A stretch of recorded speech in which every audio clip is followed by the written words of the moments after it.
I'm at the Mopar car show fields in Carlisle, Pennsylvania. I'm going to show you all the Mopars, including E-bodies, B-bodies, C-bodies, A-bodies, mid-70s to early 80s, even new school muscle. There's something for everybody here. So sit back, relax, and enjoy the show. And we're starting with the 1970 Superbird. There were 3 engines available for this car, which was the 440 High Performance, the 440 6-barrel, and of course, the 426 Hemi.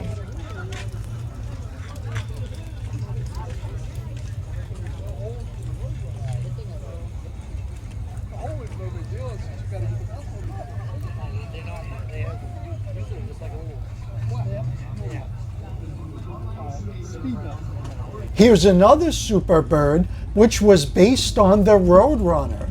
Every Superbird came with a vinyl roof to hide the extensive welding necessary to make the roofline more aerodynamic. This one has the optional 440 6-barrel engine. Here's a few 1971 convertible Challenger RTs. You gotta love the pistol grip shifter on the E-body, or actually any Mopar. This one is a 1970 and has the 375 horsepower 440 Magnum. If you like watching Mopars, then click the subscribe button so you can see more of my Mopar videos.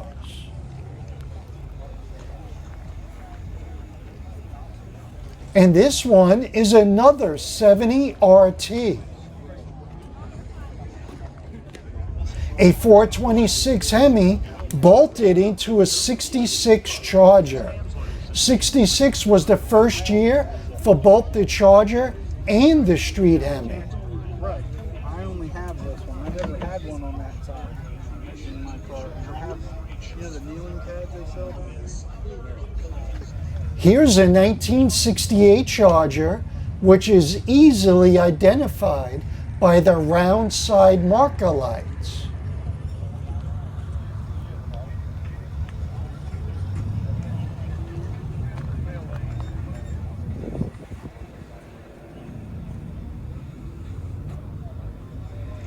Here are some fine examples of 71 Cudas, easily identified by the billboard stripes, and the only Cuda to have 4 headlights.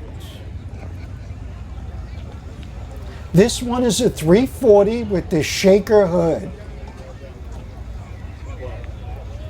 I like the blue interior and the old school Kragers on this one.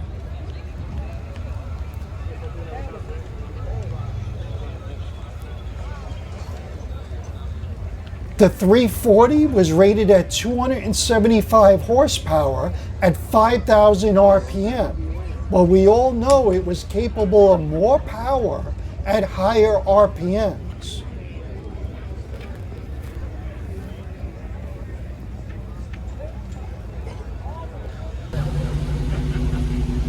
Now that's definitely the coolest trailer I've seen all weekend.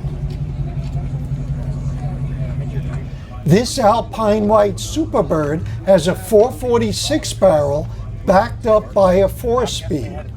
If you're enjoying these Mopars, click the thumbs up directly below, and I appreciate you doing that. Let's cool off and move inside, out of the sun, because it's a scorcher out there. Another easy way to identify a 71 Cuda is by the 4 fender gills, which is absent on all the other Cudas. This is a 1971 Plymouth Scamp.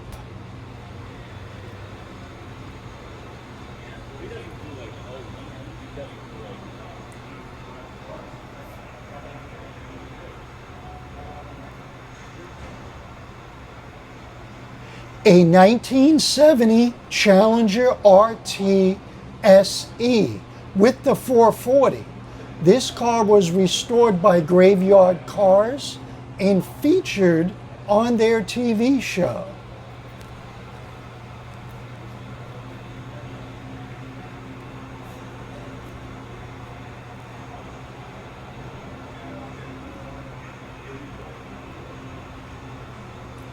This is a beautiful 1970 Plymouth Roadrunner, which came from the factory with a 383, but currently has a 426 Hemi.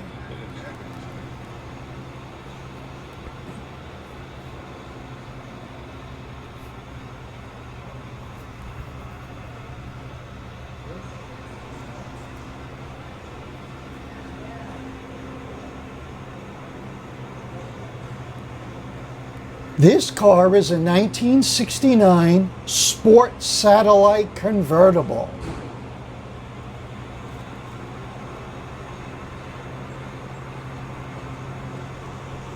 Here's a 68 Charger RT.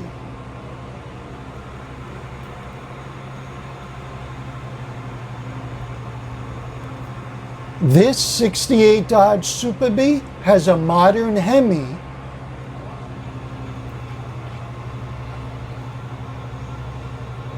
and it's combined with the old school exterior and side pipes.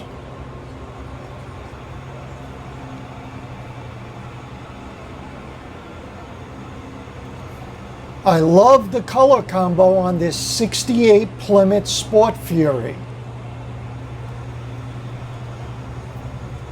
A Dart GT.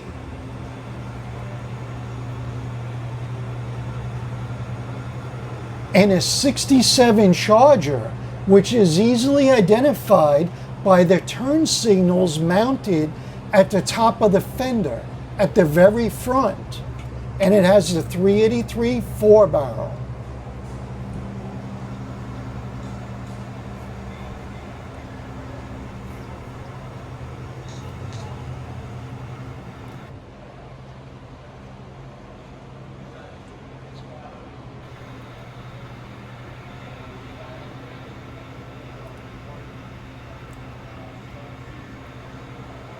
And this 71 Challenger RT is a 340 car. The color scheme is absolutely beautiful under these lights.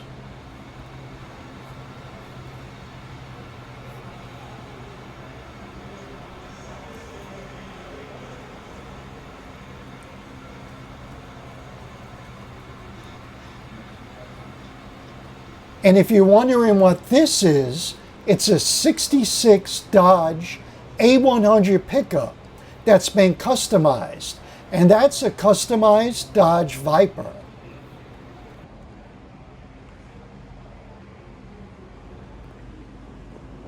The owner of this 73 Charger purchased it in 1976. And it was his very first car ever. And it has 154,000 miles on it.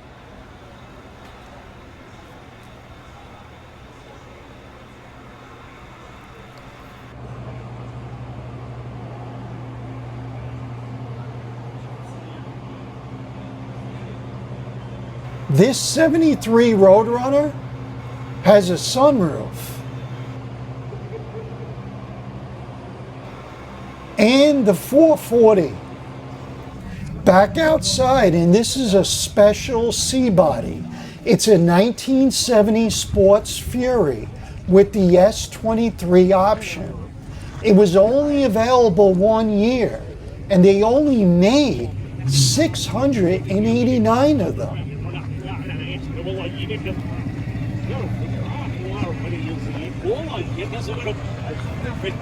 This one has the 383.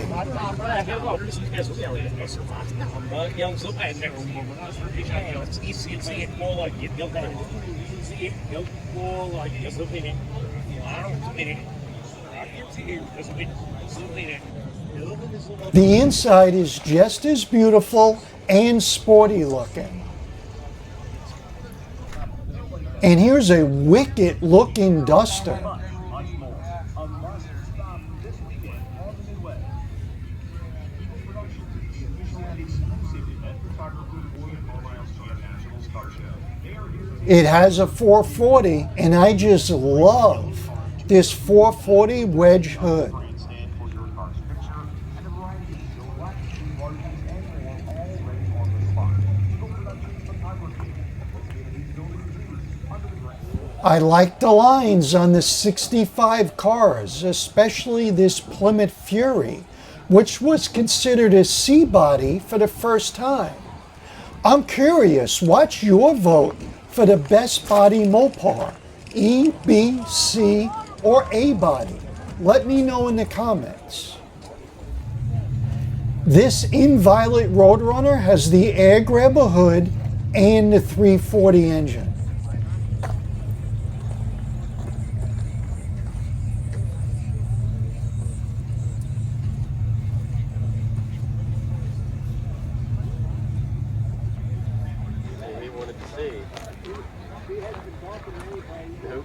Here's a bunch of 1970 Cudas.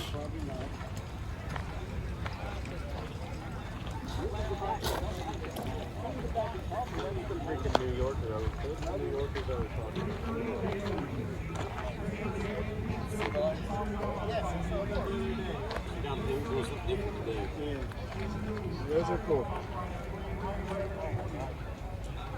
I don't know how well they'll run down the battery or not. So.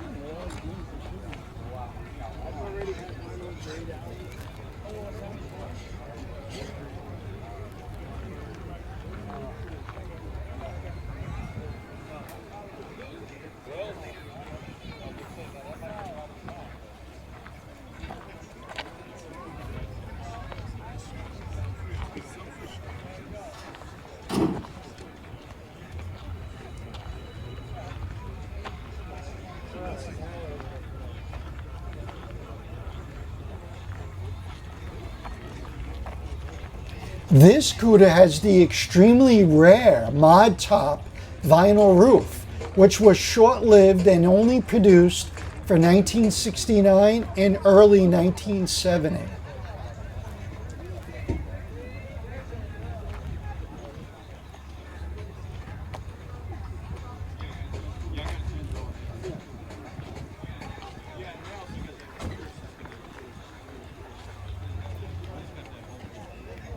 Here's a 446 barrel with the shaker hood.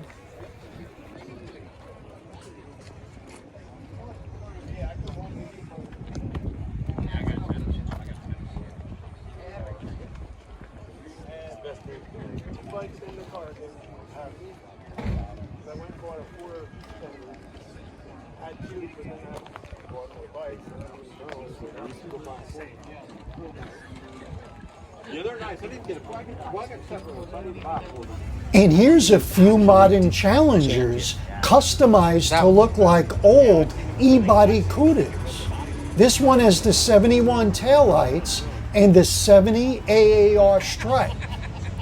This one is the 71 taillights, the billboard stripe, a pistol grip shifter, and it has the 71 fender gills and a realistic looking grille and 4 headlights.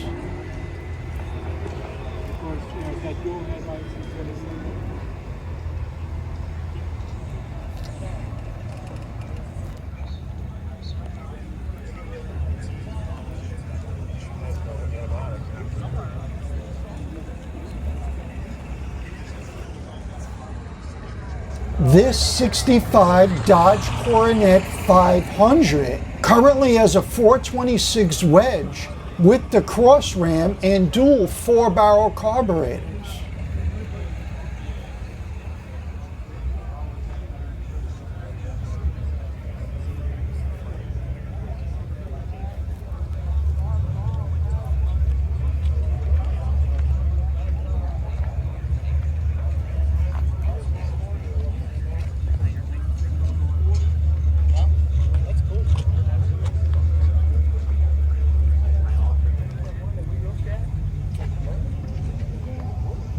That's a 440 inside a nice looking 67 Dodge Charger.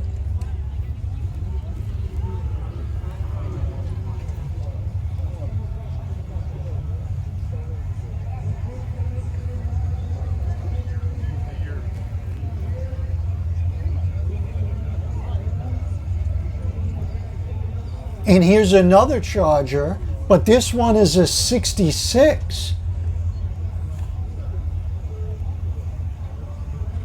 with the 383 engine.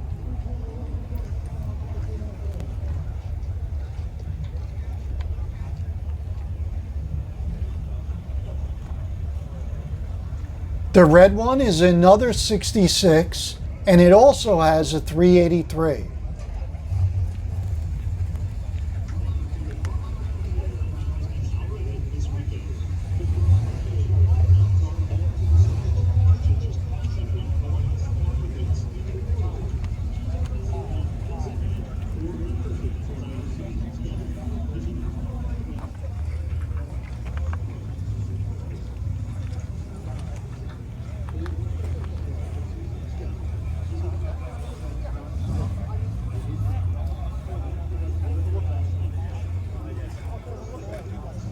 This car is a Dodge Coronet 500 convertible.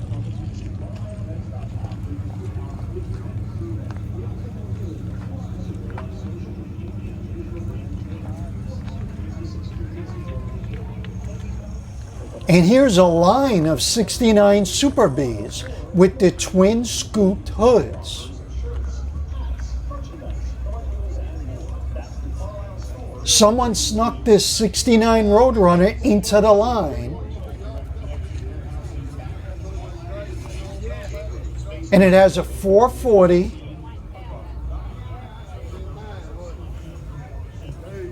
with a matching blue velour interior. Check that out.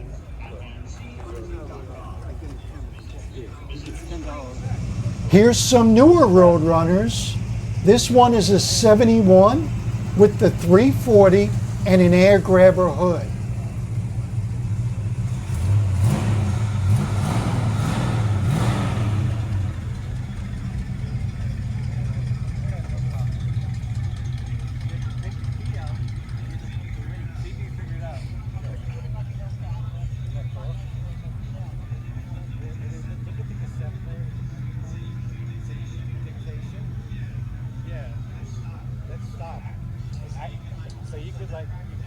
This 71 has the matching blue interior.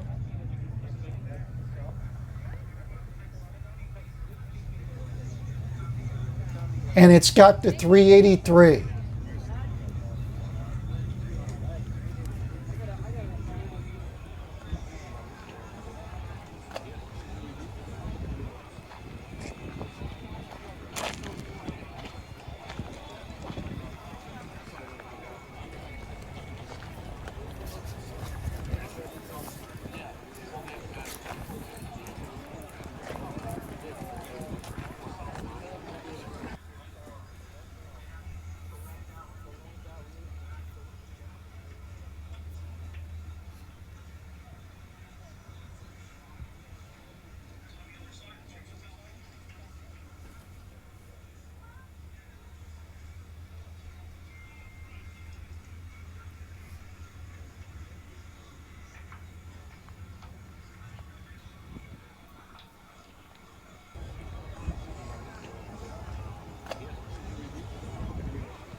This 70 Barracuda convertible is a Grand Coupe.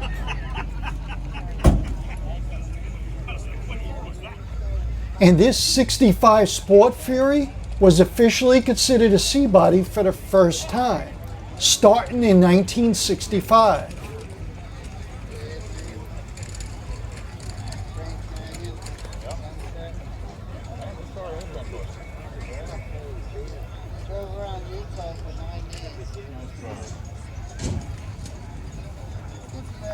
Yeah. I gotta keep up with it. Driving. They do allow patriotic cars at Carlisle.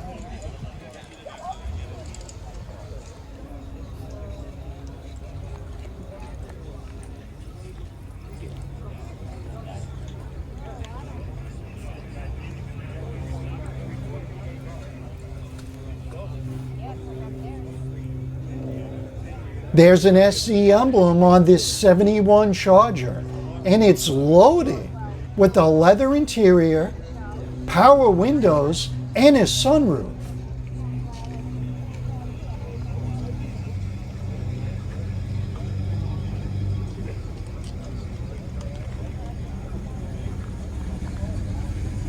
It has a 383, and it's also a 4-speed car with the pistol grip shifter.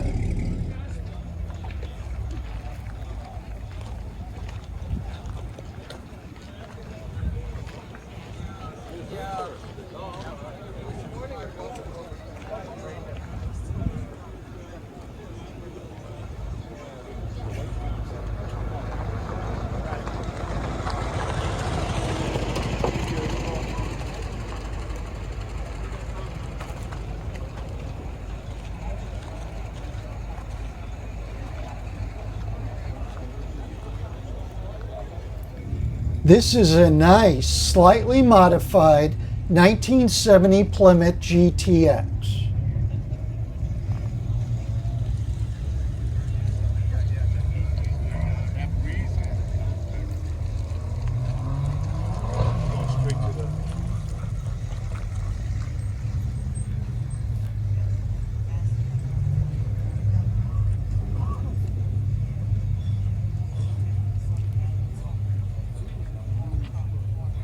This Plymouth Roadrunner is a 1979 and has the T-roof. Yes, they built Roadrunners with T-roofs.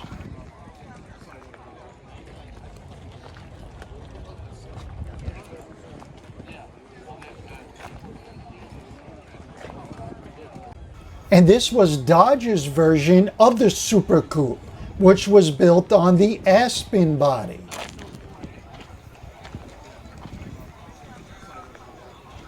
Here we have a 1978 Plymouth Super Coupe. They only made this car for 1 year, and it was based on the Volare body.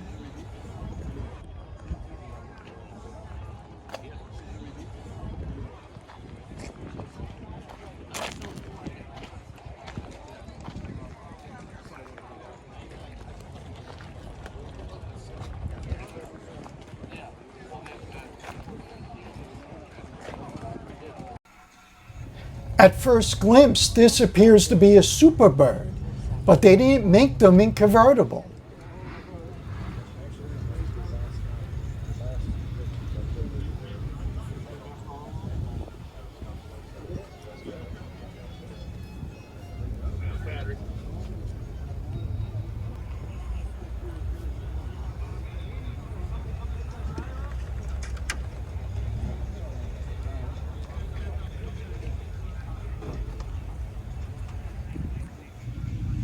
Here's a 73 Duster with the 340.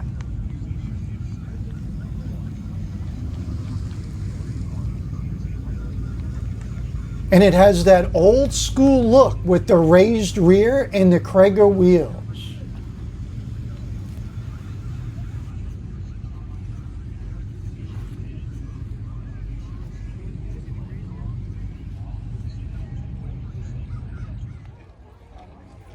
'71 Hemi Cuda convertibles are extremely rare, and unfortunately this car is not one of them.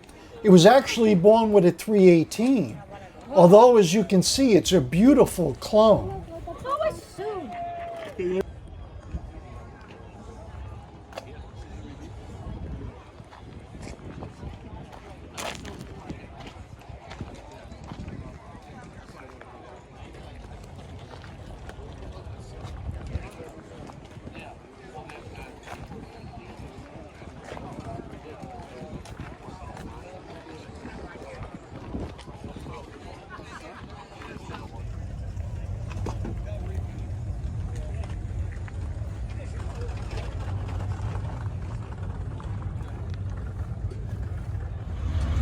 The Dodge Viper was released in 1992 with brute horsepower and zero comfort. No roof, no side windows, no exterior door handles or AC. But this one is a GTS, which first came out in 1996 and was rated at 450 horsepower. 450 horsepower was a lot back then, but fast forward to today and we have almost double that or more.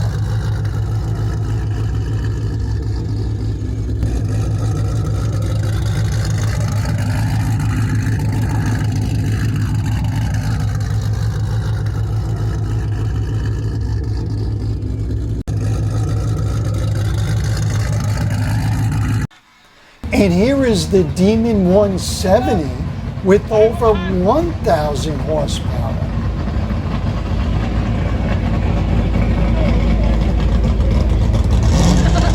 I have separate videos for E, B, C, and A body Mopars, which you can check out here or the links in the description below. Don't forget to subscribe, and I look forward to seeing you the next time.